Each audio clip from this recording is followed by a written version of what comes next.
Oh yeah. Yeah. Ladies and gentlemen, it's time to talk some DEADROP once again. You know, as a Midnight Society founder, I've had a lot of conversations with a lot of other founders, a lot of other community members. And with that said, it feels like there's a lot of confusion about what 2024 is going to look like for DEADROP in Midnight Society. I've heard that snapshots are going away entirely. I've heard that we won't get any more updates until release. I've heard that DEADROP is fully releasing at the end of this year. And then finally, I've heard that DEADROP is dead before it even releases. None of these things are true. In fact, it's the opposite. I took a listen on the latest AMA that co-founder of Midnight Society, Rob Bowling, had on December 19th of 2023, and there's some really good information in there that's worth reminding the community about. Not only that, but people who are new or just hearing about DEADROP might want to listen in and hear what the next few months of the state of the game really looks like. The first thing that I want to discuss is the release date. What I want you to keep in mind is that we are essentially looking at two releases of DEADROP. Obviously, there is a final release of DEADROP. We don't have a date on that, but I can tell you one thing. It's not this year.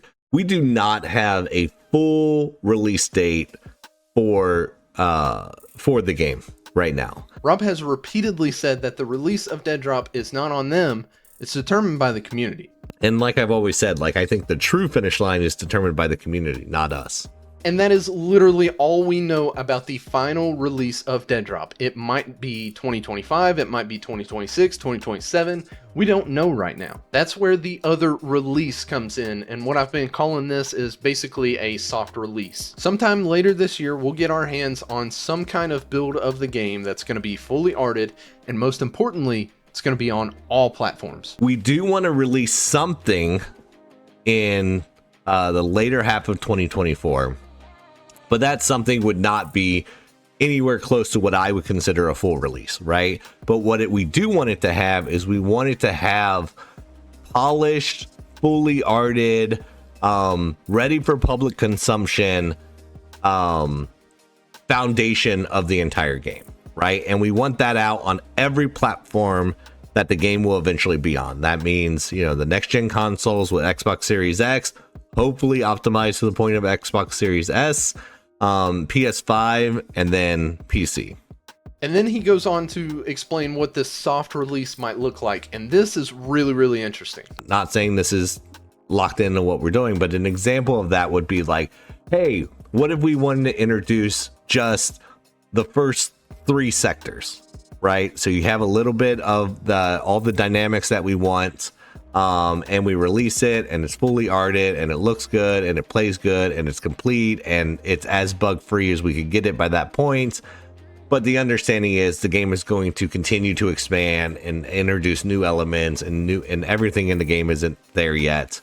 But what is there is at a polished, releasable state for the mass audience, right? So obviously we'll see cold storage in the soft release, right? That's the map that is the most complete right now. But we have 2 other Proving Ground maps to play right now, so I'm making the assumption that these will be the fully arted sectors that we might see down the road. And I know that Rob said that they're not entirely locked into this right now, meaning the 3 sectors and the sector-to-sector gameplay, but it just makes sense right now, right? I expect this to be what we see later this year. But before we move on to talk about founder testing, I want to point out something that Rob said that I didn't catch it the first time, and it might not be a big deal, but it might be a big deal. I don't know. So we are completely evaluating what the release schedule looks like right now. And what that means is the snapshot approach is probably very different now in 2024. But what it means is, the game is going to be getting significantly larger over the course of the next, 8 months. 8 months. 8 months. The AMA was recorded on December 19th of 2023. Yeah. Hey, boss. Hey, man. Hey, listen, August 19th. I'm probably not going to be at work, Yeah, there's this whole thing, like this soft launch with DEADROP. There's going to be this awesome... What's DEADROP? I quit. Seriously, do I think that the release is coming on August 19th? Obviously not, right? Do I think that we'll see the release around that time? Possibly. If I remember right, I think Rob was sick during this AMA, so maybe it was the NyQuil talking, maybe it wasn't. It's definitely something to keep in the old noggin. Maybe we'll see a release in late August, maybe September, who knows, just keep it in mind. Now to discuss founder testing and snapshots. We officially moved on from the typical snapshot structure, and if you are just now hearing or getting into DEADROP, the snapshots provided large updates with events intertwined and large marketing pushes that cost the Midnight Society team a lot of resources. Not only that, but it put the team on a time crunch. They had deadlines that they had to meet every 3 months. And what Rob explains in the AMA is that they're moving away from that structure because of the resources lost around a snapshot. It put too much of a time constraint on the team and bottlenecked their progress on DEADROP. So what's next? What's that mean? That's where founder testing comes in.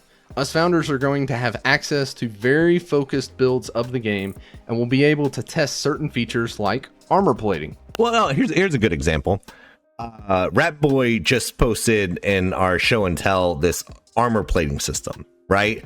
It's early in development, but they got it in, the ability to pick up different tiers of armor plating, slot it into you, and that is obviously going to change the TTK. It's going to change the balance of things. It's going to change the pacing of things. It's going to change your priority of picking up loot.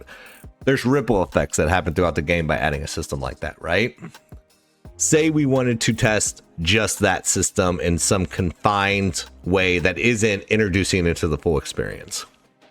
That would be a great candidate for founder testing, where we create a special build with maybe a special environment with limited features, and it's just all about like, hey, can you guys who are interested in this feature, because maybe everybody's not, would you guys who are interested in this feature download this build, test it out, and then like vote on whatever questions that Colin and Quinn and the team need feedback on, right? So 2 big things in that clip, right? Midnight Society is looking at armor plating, which is huge. Think like Warzone, for example. And then also that he mentions voting rights, right? This is something that the community has been waiting on for a very long time. And you know, this AMA was held in December, and it's now getting close to the end of February, and we still haven't seen a playtest yet.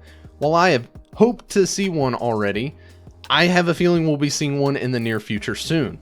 Hopefully we'll get to look at that armor plating among other things that Rob mentioned in the AMA, like driving features, gunplay, and TTK. One thing that he didn't mention that I'm hoping we get on hands on soon is equipment. We already have adrenaline spray and zipline thrusters. What will come next? Wingsuits, deployable shields, grapples? I want it all. One thing that Rob also mentions is that these playtests might be under NDA. That means that us founders will not be able to share content if we have to sign an NDA. Will these founder test builds be under NDA? So that's been a big debate, and I'm interested in your guys' feedback on it, because they're not really those smaller builds that are targeted. Again, like I said, we're not focused on making them pretty for public consumption. We don't really care what the public's opinion is of those builds, and therefore we don't really care if they see them or not, in the terms of like, we don't want them to see them, right? And so like maybe it makes sense to have those be under NDA. And then the normal bigger snapshots stay how they are, where, you can stream whatever you want and show whatever you want. And yes, he did say snapshots. I think it's clear to everyone that we've moved away from the 3-month big marketing push snapshot, right? That structure. Are they going away completely? Not from what Rob says.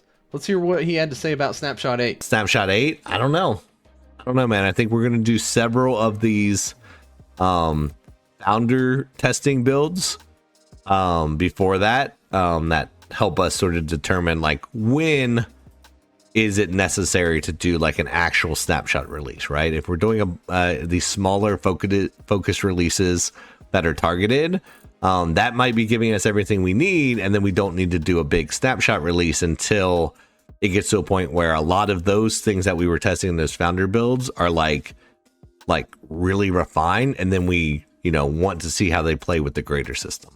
So it seems like the plan is to do these smaller focused founder tests, get a few of them done, and then refine them, polish them, compile them all into a snapshot release. I really like this because it gives the founders ownership. as these tests will be founders only, but it doesn't gatekeep the rest of the community from getting their hands on it, because once we've given our feedback and the team polishes them up, then they'll push them out as a snapshot so that everyone is able to play the new features. It's a great system, honestly. Now, when Snapshot 8 comes, man, that's a good question. While I would love it to come tomorrow, I think it's obvious that it's not going to come tomorrow. I think we've got to see these founder tests happen before the snapshot release. Now, one thing that I've kind of had in the back of my head, will we see founder tests up until this soft release, and that soft release is Snapshot 8? I'm thinking that's going to be it. I'm thinking that we won't see a snapshot release until whatever this soft release is, and that soft release is going to be Snapshot 8 with all of these cool features. Maybe we'll get to playtest the sector-to-sector gameplay so that we know that for this soft release it's going to work properly. I don't know. That's just my thought. That's me totally guessing. I'm assuming that Snapshot 8 is going to be this soft release later this year. That's a guess. We may see it something before then, but that's just my guess. And before I go, has Midnight Society's direction changed since then? Possibly. It's entirely possible, right? But we haven't been told otherwise. So until then, this seems like the plan that they're going with. Man, and I'm really excited to see what 2024 has in store. You know, I've been playing with Lua scripting a whole lot recently, trying to learn that whole process. I created a game mode called Relic. I'll actually put the refiner code on the screen here so that you can try it out. It's like Halo's Oddball, if you're familiar with that. It's a lot of fun. We've also put together shoddy snipes for the community. We've been playing squad deathmatch. I mean, there's so many games out there other than just the 6 that are in the game.